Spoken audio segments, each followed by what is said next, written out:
Salmo Kapitulo 136. Awit sa pagpasalamat. O pasalamati ang Ginoo kay maayo siya, ang iyang gugma mulungtad hangtod sa kahangturan. Pasalamati ang Dios sa tanang mga Dios, ang iyang gugma mulungtad hangtod sa kahangturan. Pasalamati ang Ginoo sa mga Ginoo, ang iyang gugma mulungtad hangtod sa kahangturan. Siya lamang ang nagbuhat og dagkong milagro, ang iyang gugma mulungtad hangtod sa kahangturan. Pinaagi sa iyang kaalam, gibuhat niya ang kalangitan, ang iyang gugma mulungtad hangtod sa kahangturan. Gibuhat niya ang yuta ibabaw sa lalom nga tubig, ang iyang gugma mulungtad hangtod sa kahangturan. Siya maoy nagbuhat sa adlaw o sa bulan, ang iyang gugma mulungtad hangtod sa kahangturan. Ang adlaw nagmando panahon sa adlaw, ang iyang gugma mulungtad hangtod sa kahangturan.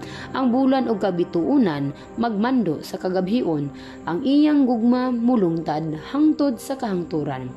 Siya ang nagpatay sa mga lalaking panganay sa mga Ehiptohanon, ang iyang gugma mulungtad hangtod sa kahangturan.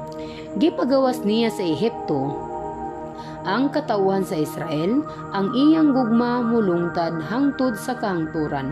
Pinaagi sa kusgan niyang kamot o sa gamhanan niyang bukton, ang iyang gugma mulungtad hangtod sa kahangturan. Siya maoy nagpikas sa dagat nga bula, ang iyang gugma mulungtad hangtod sa kahangturan. O gipalabang niya niini ang iyang katawhan, ang iyang gugma mulungtad hangtod sa kahangturan.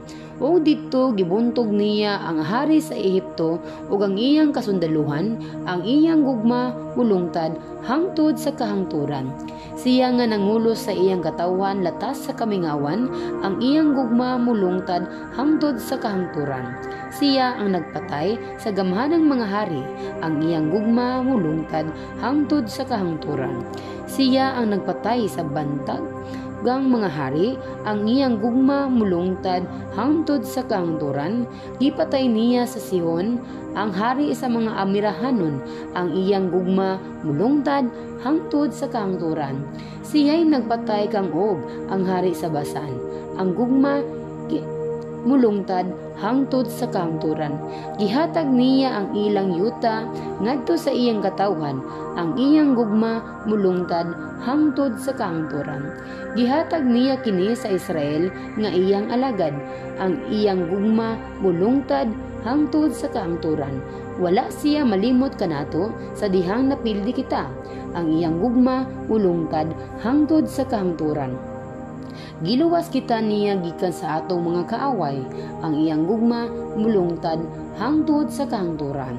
Naghatag siya pagkaon sa tanang katawhan o sa mga kahayupan, ang iyang gugma mulungtad hangtod sa kahangturan.